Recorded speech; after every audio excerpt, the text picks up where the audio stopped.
আমি এই যে রিয়েলিটি শো যে ব্যাপারটাই, এটাকে ভীষণভাবে আমি সমর্থন করি। কর্পোরেট হাউসে আমি তাদের প্রণাম জানাই, শ্রদ্ধা জানাই। তারা দয়া করে এগিয়ে আসছেন বলে এইরকম সুন্দর সুন্দর শোজ, রিয়েলিটি শোজ তার উদ্ভাবন হচ্ছে এবং আমরা নতুন নতুন শিল্পী পাচ্ছি। রবীন্দ্রনাথের মতো এরকম প্রেমিক মানুষ প্রায় দেখতে পাওয়া যায় না। আমি দেখি একটি সুন্দরী কন্যা, সেও অটোগ্রাফের খাতাটি আমার দিকে বাড়িয়ে দিল।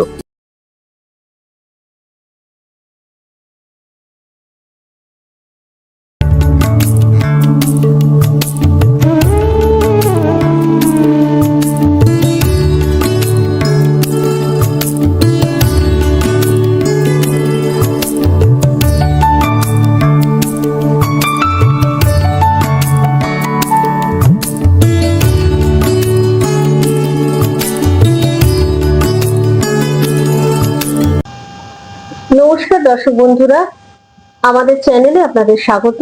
আমি দেবশ্রী, আপনাদের বন্ধু, আবারও চলে এসেছি আপনাদের সাথে গল্প করতে, আড্ডা জমাতে। না, একা নয়, অবশ্যই আমার সাথে আরো দুজন আজকে এসেছেন, বিশিষ্ট ব্যক্তিত্ব, যাদের পরিচিতি শুধু দেশে নয়, দেশ ছাড়িয়েও আন্তর্জাতিক স্তরেও তাদের অনেক পরিচিতি আছে এবং সর্বোপরি তারা এসেছেন একটা সঙ্গীত মুখর পরিবার থেকে বলা চলে, যাদের সাথে ছোটবেলা থেকে সৃজনশীলতা যুক্ত আছে। একজন আমার সাথে আছেন আন্তর্জাতিক খ্যাতি সম্পন্ন তালবাদ্য এবং সুরকার পণ্ডিত মল্লার ঘোষ এবং তার সহধর্মিণী শ্রীমতী মল্লিকা ঘোষ, বিশিষ্ট বাচিক শিল্পী। আছেন বলুন আপনারা দুজনে? খুব ভালো আছি, অনেকদিন পরে দেখা হলো এবং অত্যন্ত ভালো লাগছে আজকের এই সন্ধ্যাটা। কারণ মল্লিকাও বোধহয় আমার সঙ্গে হবে, কারণ আমরা দেবশ্রী বোনের সঙ্গে একেবারে অসাধারণ একটা আড্ডা বসেছি এবং দেবশ্রী বোনের এই যে চ্যানেলটা, এটার নামটাও এত সুন্দর, উড়ান। অতএব কোথাও না কোথাও মনে হচ্ছে যেন একেবারে সঙ্গীত এবং ছন্দের সঙ্গে সম্পৃক্ত হয়ে আমরা উড়ান নিতে চলেছি। আপনাদেরকে অনেক ধন্যবাদ এবং কৃতজ্ঞতা যে আপনারা দুজনে প্রচন্ড ব্যস্ততম দুজন মানুষ। না, আমি তো দেখি কোথাও সময় পান না, মানে কিছু না কিছু কোনো ইনগরেশন করতে যাচ্ছেন, নয় কোনো অনুষ্ঠান, কোনো কনসার্ট আপনাদের থাকেই। তার ভেতরে আপনারা দুজনে আমাদের চ্যানেলকে আজকে সময় দিয়েছেন, এর জন্য অনেক ধন্যবাদ, অনেক কৃতজ্ঞতা। মল্লার স্যারের সাথে একটু কথা বলে, মল্লিকাদির সাথে গল্প করবো, বাচিক শিল্পী, বাচিকের অনেক কথা শুনবো, জানবো। স্যার, 5 বছর বয়স থেকে তো আপনি তালবাদ্যর সাথে যুক্ত, বহু বছর হয়ে গেল, বিদেশেও অনেক কনসার্ট করেছেন, ইন্ডিয়াতে তো করেছেন, তো শ্রোতার মধ্যে কিরকম ফারাক পান? বিদেশের শ্রোতা এক রকমের তাদের মানসিকতা এবং অ্যাকসেপ্টেন্স, এবং আমাদের দেশের দেশীয় শ্রোতা তাদের যারা একেবারে ছোটবেলা থেকে সঙ্গীত এবং ছন্দের মধ্যে আছেন, তাদের মধ্যে একরকম রিয়াকশন হয়, এবং যারা উচ্চাঙ্গ সঙ্গীত ছাড়া অন্য কোনো ফর্ম অফ মিউজিকে যারা অভ্যস্ত, তাদের মধ্যে একরকম উন্মাদনা আমি দেখেছি। এবার দেখো, ব্যাপারটা একটুখানি যদি আমি ভিভিডলি স্ক্যান করে বলি, তাহলে হবে ব্যাপারটা যে বিদেশি শ্রোতা, আমি যখনই ইউরোপে কনসার্ট করতে যাই বা আমেরিকাতে যাই, আমি দেখেছি ওদের মধ্যে না একাগ্রতাটা ভীষণ বেশি, একাগ্রতা এবং শ্রদ্ধাটা ভীষণ বেশি। আমি কখনোই বলছি না যে ভারতীয় শ্রোতার মধ্যে একাগ্রতা এবং শ্রদ্ধা নেই, অবশ্যই আছে, কিন্তু ওদের যারা ক্লাসিক্যাল মিউজিক যারা ভালোবাসেন, তাদের মধ্যে শ্রদ্ধাটা অসাধারণ। এইরকম শ্রদ্ধা আমি খুব কম দেখেছি। তোমাকে একটা উদাহরণ দিই, যে যখন তারা উচ্চাঙ্গ সঙ্গীতের একটা প্রোগ্রাম শুনতে আসছেন, টিকিট কেটে আসছেন, তাদের জন্য একটা সিট বরাদ্দ আছে, কিন্তু উচ্চাঙ্গ সঙ্গীতকে তারা এতটাই একটা ঈশ্বরীয় ব্যাপার বলে তারা মনে করেন, একটা ধ্যানের মতো একটা ব্যাপার বলে মনে করেন, তারা ওই নিজেদের সিটেতে না বসে মাঝখানের যে আয়েলটা আছে, সেই আয়েলের মধ্যে বসে পা মুড়ে বসে ধ্যান করার মতো বাবা, একাগ্রতা মানে নিয়ে এটা শোনেন। সত্যি একটা খুব উল্লেখযোগ্য বিষয় যে ভীষণ ভালো লাগে। উচ্চাঙ্গ সঙ্গীতের তালবাদ্য শুনতে বা যে কোনো মানে সেখানে একদম। সেতার সরোদ সবই থাকতে পারে উচ্চাঙ্গ সঙ্গীতের যা একদম। যন্ত্রপাতি আছে, হুম। সেখানে এরকম পা মুড়ে বসে ধ্যানের মতন করে ভারতীয় উচ্চাঙ্গ সঙ্গীত শুনছে, ভারতীয় রীতিতে। ভারতীয় এবং রীতিতে চলছে। আমরা যখন পারফর্ম করি আমাদের মধ্যেও এত এত অসাধারণ একটা অনুভূতি হয়। কারণ দেখো, আমাদের উচ্চাঙ্গ সঙ্গীতটা অবশ্যই তো ঈশ্বরের সঙ্গে সম্পৃক্ত। কোথাও না কোথাও মনে হয় যেন এদের দেখে আমরা যেন ঈশ্বরের সঙ্গে সংযুক্ত হতে পারছি। তাই জন্য আমাদের বিভিন্ন রাগ রাগিনী যখন আমরা পরিবেশন করি, বিশেষ করে আলাপ যে পর্যায়টা, সেটার সঙ্গে একটা যেন ঈশ্বরীয় কানেকশন তৈরি হয় ওই শ্রোতাদের ওই অসাধারণ অভিব্যক্তি নিয়ে শোনার জন্য। আরেকটা জিনিস আমি তালবাদ্য শিল্পীদের ভেতরে দেখেছি, যখন আপনারা বাজানোর একটা মাঝ মধ্য গগনে ঢুকে গেছে, খুব মন দিয়ে শ্রোতা শুনছে, আপনাদের শরীরের অভিব্যক্তি কিন্তু খুব একদম চেঞ্জ হয়ে যায়। মানে সেটা আমি জাকির হোসেন স্যারকেও দেখেছি, আপনাকেও দেখেছি, মানে সবার ক্ষেত্রে এটা খুব হয়ে যায়, মানে এটা ভেতর থেকে চলে আসে। সেইটাই। মানে আমি আরেকটা উদাহরণ দিই, এত সুন্দর তোমার প্রশ্নটা এলো। গোলপার্কের রামকৃষ্ণ মিশনেতে ওস্তাদ আলী আকবর খাঁ সাহেব, যশস্বী ওস্তাদ আলী আকবর খাঁ সাহেব, তিনি তার নিজের সৃষ্টি করা রাগ চন্দ্রনন্দন বাজাচ্ছেন। আর ওই রকম একটা রামকৃষ্ণ মিশনের পরিবেশ। সেখানে বিখ্যাত সমস্ত সঙ্গীত শিল্পীদের সঙ্গে আমজনতাও আছেন, এবং আমি বাবাকে নিয়ে গেছি, বাবাও বিশেষভাবে আমন্ত্রিত। তো সেখানে শুনে চন্দ্রনন্দন উনি বাজাচ্ছেন। এবার নিশ্চয়ই সবাই একমত হবেন যে ওস্তাদ আলী আকবর খাঁ সাহেব তিনি তো খুব একটা মানে উত্তম কুমারের মতো দেখতে ছিলেন না, কিন্তু যখন উনি স্টেজেতে বসতেন এবং কোনো একটা রাগ বাজাতেন, ওনার অসাধারণ একটা রূপ, একটা আভা বেরিয়ে আসতো। এবং সেই দিনের সেই সন্ধ্যার যে অসাধারণ যে পরিবেশ, আমি দেখছি উনি চন্দ্রনন্দন বাজাচ্ছেন, একটা ঈশ্বরীয় রূপ ধারণ করেছেন উনি, এবং উনি তন্ময় হয়ে বাজাচ্ছেন এবং পুরো হল ভর্তি শ্রোতা কাঁদছেন। এই যে অসাধারণ একটা সঙ্গীতের সাথে তো মিশে গেছে, সকলের চোখ দিয়ে জল পড়ছে। এবং যিনি তবলিয়া ছিলেন, যশস্বী তবলিয়া পণ্ডিত কিষণ মহারাজ, 1.5 ঘন্টা আলাপ করার পরে উনি বললেন শ্রোতাদের যে আজকে আমরা যা পেলাম, আমরা এইটা নিয়েই আজকে বাড়ি যাই না, আমরা আর তবলা যদি আজকে না শুনে আগামীকাল আবার তবলা সেশনটা যদি হয় তাহলে খুব ভালো হয়। অতএব এই যে অনুভূতি, এই জন্যই আমি বললাম যে আমাদের সত্যিকারের ঈশ্বরের সঙ্গে সংযুক্ত হওয়ার একটা উপাদান হচ্ছে ভারতীয় উচ্চাঙ্গ সঙ্গীত। তো আমি ভীষণভাবে ঈশ্বরের কাছে আমি কৃতজ্ঞ যে আমাকে ভারতে জন্মগ্রহণ করার সুযোগ দিয়েছেন, এবং এমন একটা বাড়িতে আমি জন্মেছি যেখানে উল্লেখযোগ্য, যেখানে আপনার বাবা ছিলেন পণ্ডিত জ্ঞানপ্রকাশ ঘোষ, আমরা সবাই জানি, মা রেডিও শিল্পী ছিলেন, মানে একদম আচার্য ললিতা ঘোষ। এবং এই পরিবারে বড় হয়ে আমি ছোট্টবেলা থেকে জন্মগ্রহণ করার পর থেকেই শুধু আমার কানেতে সারেগামা এসছে এবং পেরেকেটে এসছে। অতএব আমি এখনো পর্যন্ত প্রতি মুহূর্তে সকালবেলা উঠে ঈশ্বরকে প্রণাম করি যে দয়া করে তিনি এইরকম একটা পরিবারে আমাকে জন্মগ্রহণ করার সুযোগ দিয়েছেন। আচ্ছা, এবার একটু মল্লিকাদির কাছে চলে যাচ্ছি। তো মল্লিকাদি, তুমি তো এই বাড়িতে এসেছো, তো এখানে এসে যেমন বললেন সকালবেলা উঠে সারেগামা পা শুনছে, বা তুমি আছো বাচিক জগতে, বাচিক মানে আবৃত্তি, সেখানে অভিনয় নিয়ে আমি একটু পরে কথা বলছি, আমার বাচিক নিয়ে কিছু তোমার সাথে গল্প করছি যে সেখানে তাল নেই, ছন্দ নেই, কতগুলো শব্দ আছে, কিন্তু সেটা শ্রোতাকে খুব সুন্দর করে তুমি শোনাচ্ছ।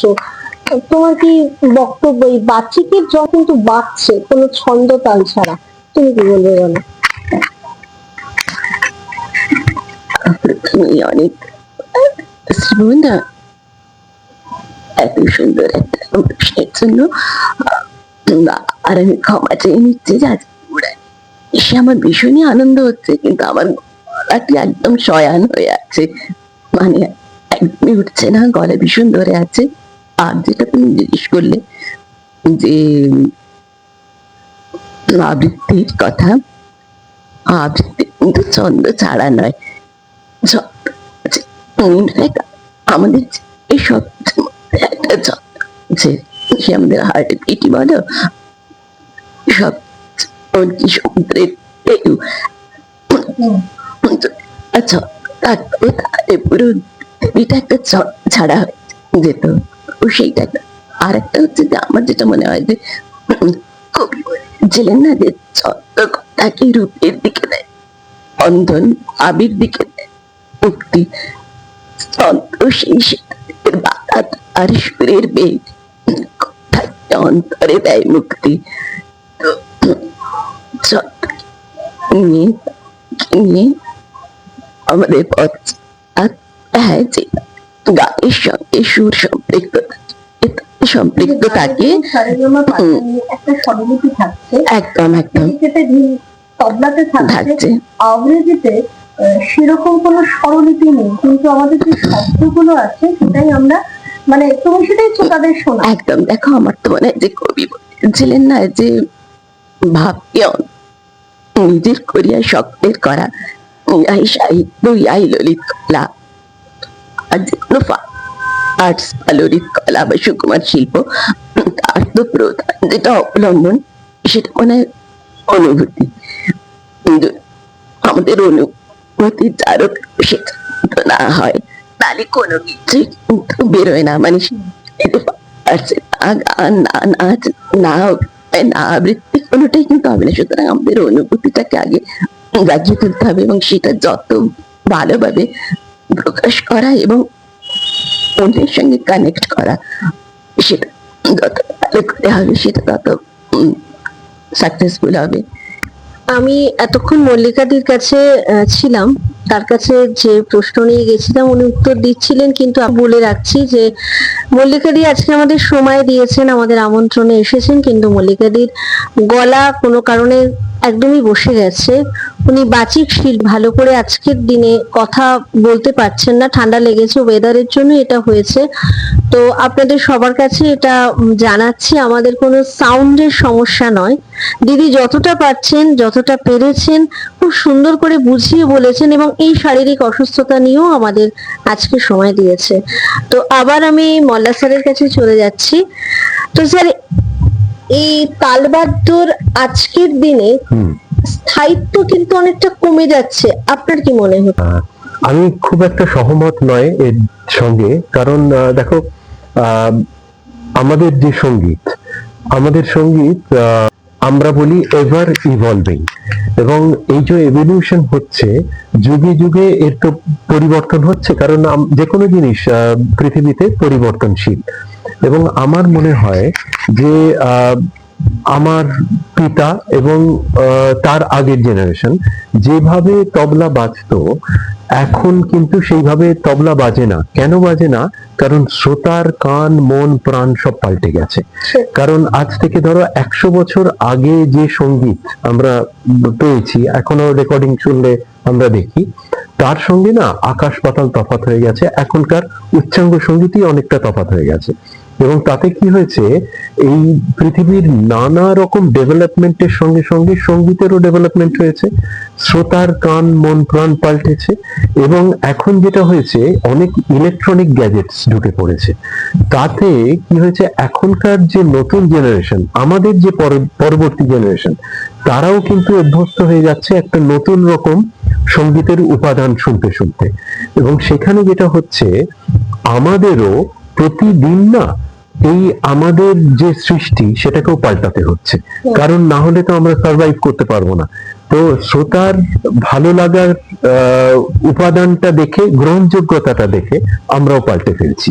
তো তাই জন্যে আমরা কখনোই মনে করি না যে আগেরটা খুব ভালো ছিল, এখন খুব অবনতি হচ্ছে তার। আমরা সবসময় মনে করি আগেরটাও সোনার মতো সোনার ছিল, এখনো সোনা তৈরি হচ্ছে, আরো আমরা হীরের দিকে যেন হাত বাড়াচ্ছি। তো তালবাদ্যতে আপনি স্পিডটাকে বেশি গুরুত্ব দেবেন নাকি সাউন্ড কোয়ালিটিটাকে বেশি? দারুণ প্রশ্ন এটা, অসংখ্য ধন্যবাদ। কারণ দেখো, স্পিড এবং হাত সাধা এবং সাউন্ড প্রোডাকশন দুটোই না একে অপরের পরিপূরক। হাত যদি ঠিকভাবে না পড়ে তাহলে স্পিড আসবে না, এবং স্পিডকে অক্ষুণ্ণ রাখার জন্য হাতটাকে, তার সাউন্ড প্রোডাকশনটাকে অক্ষুণ্ণ রাখতে হবে। অতএব আমরা যখন রেয়াজ করি, আমরা যখন শিক্ষা গ্রহণ করি, তখনই আমাদের বলে দেওয়া হয় খুব আস্তে আস্তে আস্তে আস্তে যদি একটা জিনিসকে রেয়াজ করি, তাহলে 20 থেকে 25 বছর পরে হাতেতে স্পিডটা আসবে। এই যে আমাদের উচ্চাঙ্গ সঙ্গীত শিক্ষা এবং অনুশীলন, এই ব্যাপারটা না একদিনে হয় না, এবং 20 থেকে 25 বছরের যে একটা জার্নি, সেই জার্নিটা রেয়াজ, শিক্ষা, মাথার ঘাম পায়ে ফেলা, এইটা করতে করতে ওই 20 থেকে 25 বছর পরে আমরা একজন শিল্পী হয়ে উঠি। কনসার্টে দেখি তালবাদ্য যখন একদম অনেক উচ্চতায় নিয়ে যাচ্ছে নিজের বাজনাকে, হ্যাঁ, তবলা কোথাও কথা বলছে, একদম কথা বলছে, একদম সেটা শুনেছে, এবং শ্রোতা হয়ে মানে খুব মন্ত্রমুগ্ধ হয়ে তাকিয়ে থাকি সেই শিল্পীর দিকে যখন আপনাদের কনসার্ট চলে। একদম তোমার কথার রেশ ধরেই বলি, দেখো উচ্চাঙ্গ সঙ্গীতের একটা অনুষ্ঠান 1 ঘন্টা থেকে 1.5 ঘন্টা, এবার 1 ঘন্টা থেকে 1.5 ঘন্টা শ্রোতাকে আকৃষ্ট করে রাখার উপাদান, সেইটা একমাত্র হচ্ছে রেয়াজ এবং অনুশীলন এবং সঠিক গুরুর কাছ থেকে তালিম প্রাপ্ত। কারণ একটা 3 মিনিটের একটা গান, সেটা আমি ভালো লাগিয়ে দিতেই পারি, কিন্তু একটা 1.5 ঘন্টার উস্তাদ আমজাদ আলী খান সাহেবের একটা পরিবেশনা, অথবা উস্তাদ আলী আকবর খান সাহেব, পণ্ডিত রবিশঙ্কর, তার যে অসাধারণ যে সৃষ্টি, ঘন্টার পর ঘন্টা শ্রোতাকে একাগ্রতা নিয়ে আকৃষ্ট করে রেখেছেন, তার পিছনে তার অবদান, তার গুরুর অবদান, তার অনুশীলন, তার শিক্ষা গ্রহণ এবং তার রেওয়াজ কতটা যে জীবন, সারা জীবন ধরে করে গেছেন, তাই জন্যই তো দিতে পেরেছেন, নাহলে তো হয় না। সেটাই হয়েছে। সেইটাই। এতদিন আপনার যে কেরিয়ারে খুব ভালো অভিজ্ঞতা হয়েছে, এরকম কিছু বলতে পারবেন? সারা জীবন ধরে কত রকম যে অভিজ্ঞতা, বিদেশের যখন অনুষ্ঠান করতে যাই একরকম অভিজ্ঞতা, হ্যাঁ স্মরণীয়। এক্ষুনি একটা মনে পড়ছে, এটা একেবারে একটা গ্রামের অনুষ্ঠান, সেখানে আমাদের ফিউশন ব্যান্ড নিয়ে, আমার একটা ফিউশন ব্যান্ড আছে যার নাম মল্লার ঘোষ ক্রিয়েশনস, সেই ফিউশন ব্যান্ডের একটা অনুষ্ঠান করতে গেছি। তো অসাধারণ অনুষ্ঠান হয়েছে একটা মেলাতে, ওখানে দেখছি যে জিলিপি ভাজছে, ওখানে ডালের বড়া তৈরি হচ্ছে, এইরকম একটা পরিবেশ যেটা সচরাচর আমরা পাই না। তো সবসময় তো একটা চ্যালেঞ্জ চলে, তো আমরা গিয়ে ভাবলাম আরে এরকম একটা মেলাতে কি অনুষ্ঠান হবে, কিন্তু আবার উচ্চাঙ্গ সঙ্গীতের ব্যান্ডের অনুষ্ঠান, সেখানে গিয়ে দেখি প্রত্যেকটা আমরা যখন অনুষ্ঠান পরিবেশন করছি তুমুল হর্ষধ্বনি এবং হাততালি পড়ছে, তারা আমাদের সঙ্গে নাচছেন, আমাদের সঙ্গে রিয়াক্ট করছেন, মল্লিকাও ছিল, কবিতার সেখানেও কবিতাতে নাচছে। তো হয়ে যাওয়ার পরে শ্রোতারা আমাদের ছাড়তে চাইছেন না, তো যাই হোক আরো 1 ঘন্টা আমরা এক্সট্রা পরিবেশনা করলাম, হয়ে পর লোকেরা আসছেন, অটোগ্রাফ নিচ্ছেন, ছবি তুলছেন, সব হচ্ছে। একটা বয়স্ক একজন ভদ্রলোক, তিনি প্রায়, তাকে উদ্যোক্তারাই আমাদের কাছে আসতে দিচ্ছেন না, তিনি এসে আমাকে ইশারা করছেন এবং উদ্যোক্তাদের বলছেন যে একটু ওনার সঙ্গে যাব, দেখা করব। তো আমি ওনাদের বললাম যে ওনাকে আসতে দিন। উনি এসে ঝরঝর করে কাঁদতে কাঁদতে আমাকে 20টা টাকার একটা নোট আমার সামনে ধরলেন, ধরে বললেন, এতটাই তিনি তার ভালো সম্পৃক্ত হয়ে গিয়েছিলেন এবং এতটা ভালো লেগেছে। আমি যদিও স্টেজ থেকেও ওনাকে আমি লক্ষ্য করছিলাম, উনি চোখ বুজিয়ে খানিকটা শুনছেন, ভালো লাগা নিয়ে খানিকটা শুনছেন, মাথা নাড়ছেন। তো উনি এলেন, এসে বললেন যে দেখো বাবা, আমাকে তুমি করেই বলছেন, আমার বয়োজ্যেষ্ঠ, আমি রিক্সা চালাই, আজকে সারাদিনের আমার রোজগার মাত্র 20 টাকা রোজগার হয়েছে এই বর্ষার দিনে। তো আমার এতটা ভালো লেগেছে, তোমাকে আমি তো আর কি দেবো, আমি মাত্র এই 20 টাকা তোমাকে তোমার করকমলে তুলে দিচ্ছি, আমার এত ভালো লেগেছে, আমি তোমাকে কিছু রেখে দিতে চাইছি, তো এই 20 টাকার আছে, তুমি যদি দয়া করে গ্রহণ করো। আমার চোখ দিয়ে জল এসে গেল, আমি দুহাত ভরে নিয়ে আমার মাথায় ঠেকালাম, এবং আমার এখনো বলতে বলতে আমার নয়ন অশ্রুসিক্ত হয়ে যাচ্ছে।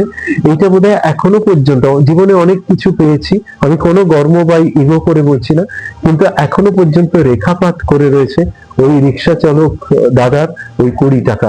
আমি এখনো সংগ্রহ করে রেখে দিয়েছি, তো আমার অন্তর থেকে সেটা পূজার আপনাকে আসনে ভালো রাখা আছে ওই 20 টাকাটা। অসাধারণ লাগলো, মানে এই ঘটনাটা আপনার মতন একজন শিল্পী শিল্পী পেয়েছেন এবং আপনি মনে রেখেছেন, আর আমাদের ভীষণ ভালো।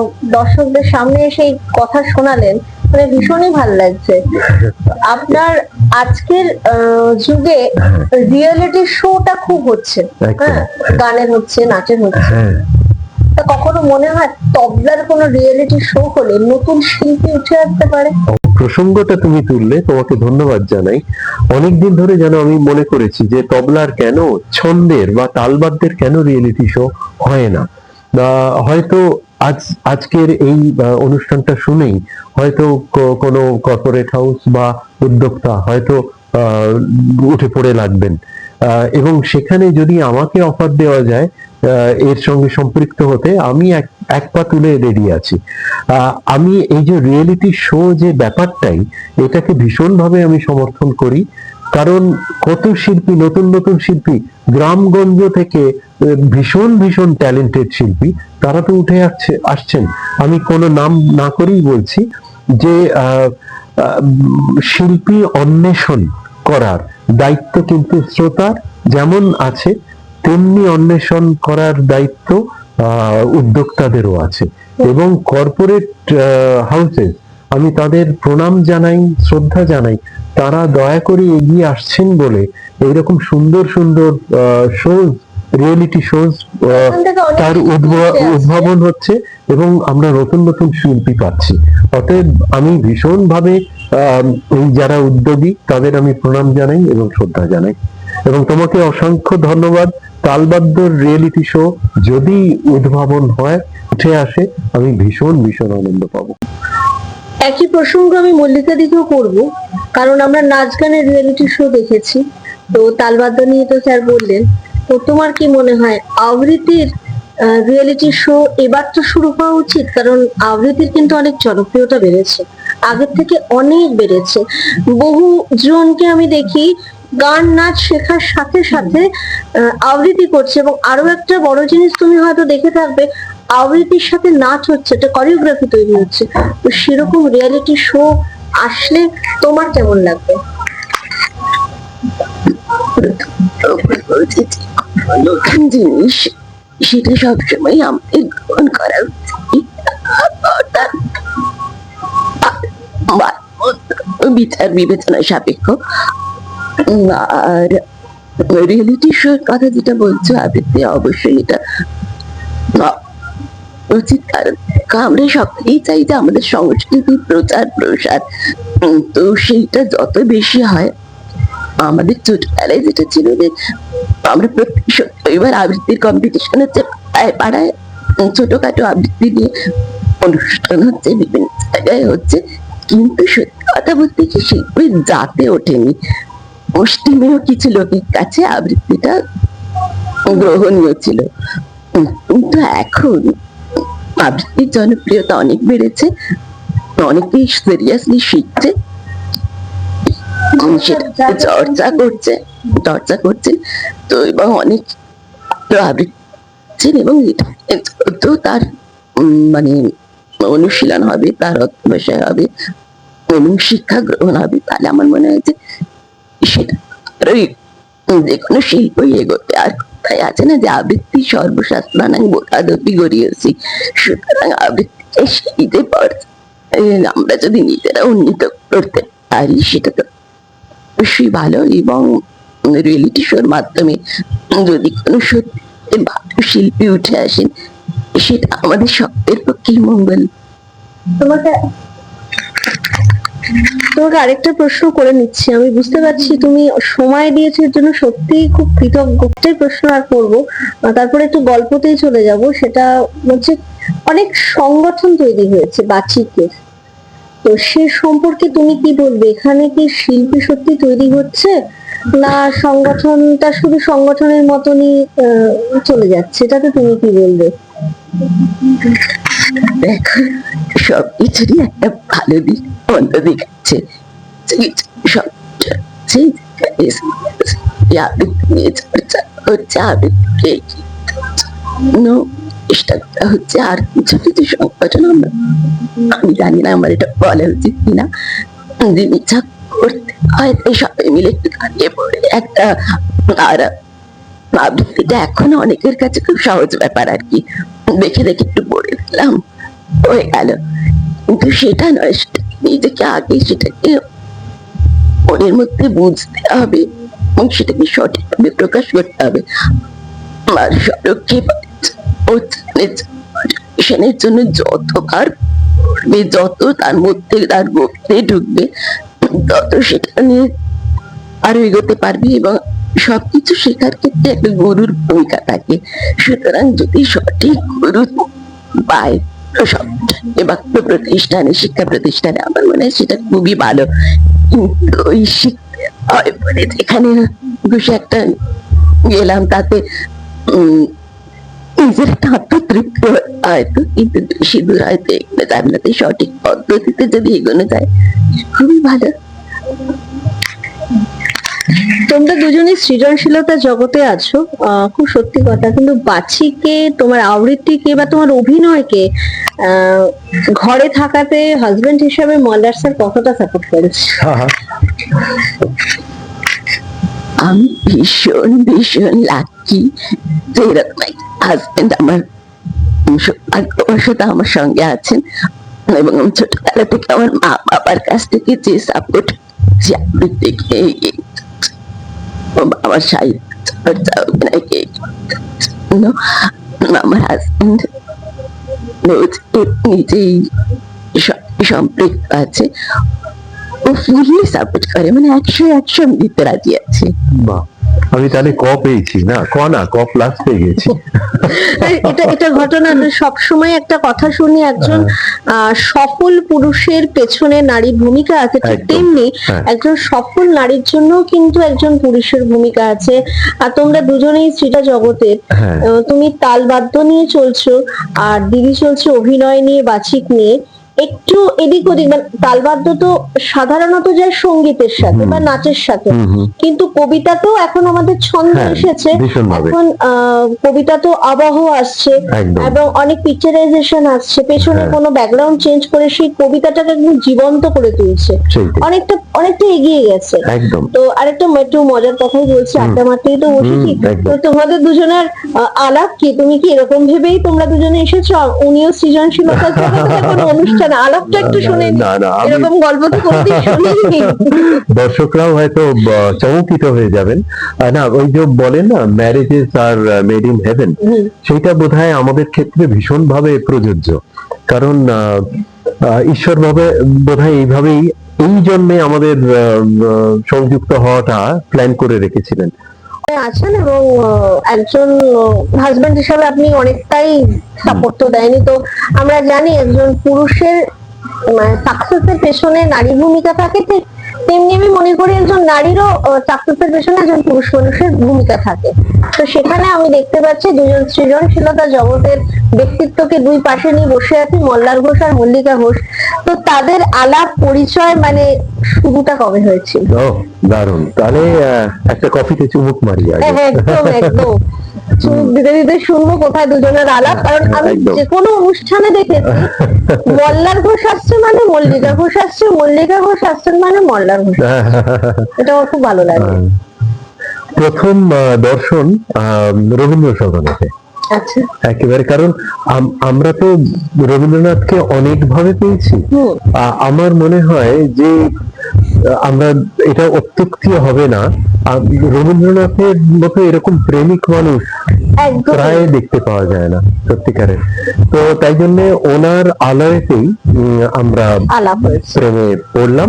কি করে পড়লাম সেটা হচ্ছে, আমার সেই দিন সন্ধ্যায় প্রথম তবলা লহরার অনুষ্ঠান রবীন্দ্র সদনে।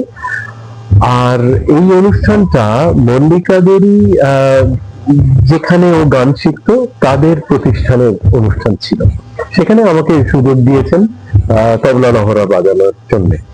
পুরো রবীন্দ্র সদন প্রেক্ষাগৃহ পূর্ণ এবং অনেক বড় বড় মানুষ বসে আছেন এবং তার সঙ্গে অবশ্যই আমার পিতৃদেব আছেন। তো আমি প্রায় কাঁপছি, কিন্তু কোথাও না কোথাও তবলা লহরাটা মা সরস্বতীর কৃপায়, গুরুর কৃপায় এত ভালো লেগেছিল। আমি খুব খারাপ বাজিয়েছিলাম, কিন্তু সবার এত ভালো লেগেছিল যে সবাই একেবারে স্ট্যান্ডিং ওভেশন, এবং তারপরে অনেকে গ্রিন রুমে এসে আমার সঙ্গে ছবি তুলতে আরম্ভ করলেন, অটোগ্রাফের খাতা বাড়িয়ে দিলেন। তো আমি প্রায় স্বর্গে যেন চলে গেছি এরকম আনন্দ নিয়ে। আমি দেখি একটি সুন্দরী কন্যা, সেও অটোগ্রাফের খাতাটি আমার দিকে বাড়িয়ে দিল। রবীন্দ্র সদনের গ্রিন রুমে, যেটা মেল রুম। হ্যাঁ, মেল গ্রিন রুমেতে। তো এইবার তাকে দেখে আমার হঠাৎ কি মনে হলো, না অটোগ্রাফটা দেওয়ার পরে আমার ল্যান্ডলাইন ফোন নাম্বার, তখন তো মোবাইল ছিল না, ল্যান্ডলাইন ফোন নাম্বারটা লিখে দিলাম, এবং তারপর সেই মেয়েটি উধাও হয়ে গেল কোথায়। তার 2-3 দিনের মধ্যে একটা ফোন কল এলো, খুব সুন্দর গলাতে। সে বলল, আমার নাম মল্লিকা, আমাকে আপনার মনে আছে কিনা জানি না, অনেকেই তো আপনার অটোগ্রাফ নিচ্ছিলেন, সেই সঙ্গে সঙ্গে আমাকে অটোগ্রাফটা দেওয়ার সঙ্গে আপনার ফোন নাম্বারটা আপনি লিখে দিয়েছিলেন। সেই হলো প্রেমের সূত্রপাত।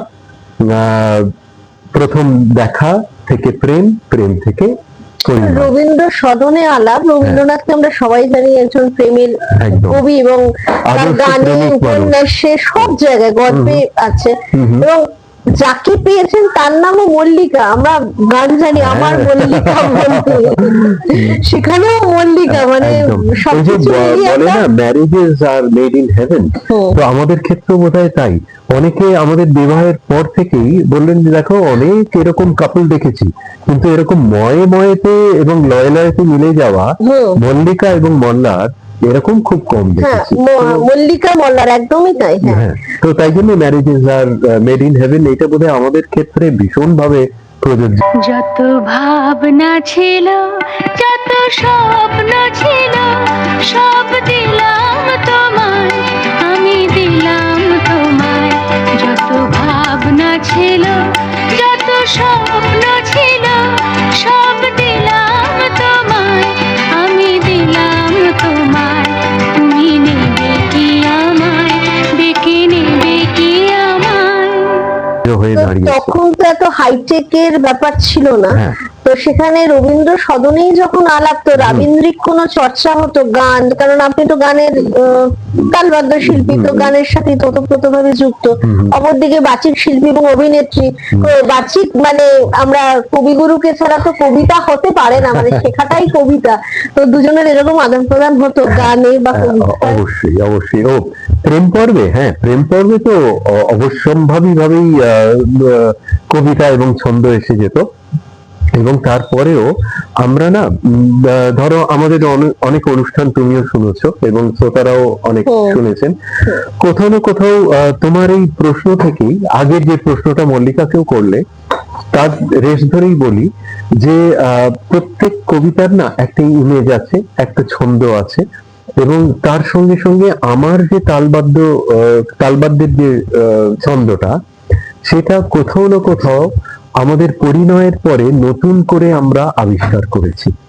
কারণ দেখো, প্রত্যেকটা সুরের মধ্যে, প্রত্যেকটা গানের মধ্যে, প্রত্যেকটা কবিতার মধ্যে, প্রত্যেক অভিনয়ের মধ্যে, প্রত্যেক নৃত্যের সিকোয়েন্সের মধ্যে কোথাও না কোথাও একটা আলাদা সুর, আলাদা একটা ছন্দ আছে।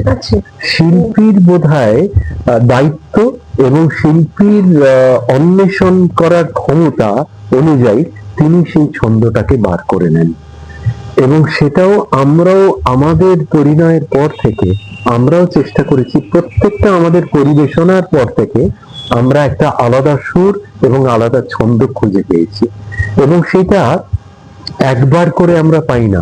প্রত্যেকটা আমাদের নিবেদনের সঙ্গে সঙ্গে আমরা প্রত্যেকটা কবিতা, প্রত্যেকটা ছন্দ, প্রত্যেকটা গানের মধ্যে প্রত্যেক নতুন ভোরেতে নতুন ভাবে আমরা আবিষ্কার করে থাকি। খুব সুন্দর লাগছে তোমার মুখে কথাগুলো শুনতে। নতুন করে নতুন ভাবে আবিষ্কার করে থাকি দুজনের। আজকে সংসার জীবন কতদিন হবে? 10 বছর পেরিয়ে গেছে। হ্যাঁ, অবশ্যই পেরিয়ে গেছে। আমরা লজ্জায় আর এক্সাক্ট ইয়ারটা বলি না, আচ্ছা, কারণ যাই অনেকে হোক, বিশ্বাস কিন্তু- করবেন না। হ্যাঁ, তো সেইখানে আমি এটা খুব দেখেছি, যে কোনো অনুষ্ঠানে সে ইনোগ্রেশন হোক, কোনো গেস্ট হিসাবে উপস্থিতি হোক, মল্লার ঘোষ আসছে, মল্লিকা ঘোষ আসছে, মল্লিকা ঘোষ আসছে, মল্লার ঘোষ আসছে, অসুস্থতা ছাড়া শুনি না। উনি বাইরে একটা কনসার্টে চলে গেছেন, তাই আসতে পারেনি, এতদিন আলাদা কনসার্টে গেলেও বোধহয় আপনি মল্লিকা দিকে সাথে নিয়ে গেছেন, বা কোনো অনুষ্ঠানে গেছেন, বিং এ হাজবেন্ড আপনি শ্রোতা হয়ে গেছেন। মানে এটা দুজনের ক্ষেত্রে খুব পরম, এবং শিল্পী জগতে দুজন ওতপ্রোতভাবে মানে অ্যাটাচড হয়ে আছেন শিল্প নিয়ে। এটা আমার খুব ভালো লাগে, মানে খুব ভালো একটা দম্পতিকে, শিল্পী দম্পতিকে আজকে মেলবন্ধন। পেয়েছি। হ্যাঁ, আজকে পেয়েছি আমাদের চ্যানেলের আগে। হ্যাঁ, মানে আচ্ছা, আমরা দিদি বলছেন আপনাদের তোমাদের কোনোদিন ঝগড়া হয়নি? না, এখনো পর্যন্ত হয়নি। সেটা ভালো না খারাপ সেটা দর্শকই বিচার করবেন, কিন্তু ওর মানে আগে কথায় বলে যত ঝগড়া হয় তত নাকি ভাব হয়, তত হ্যাঁ, বেশি হ্যাঁ। মানে প্রেম বেশি। না,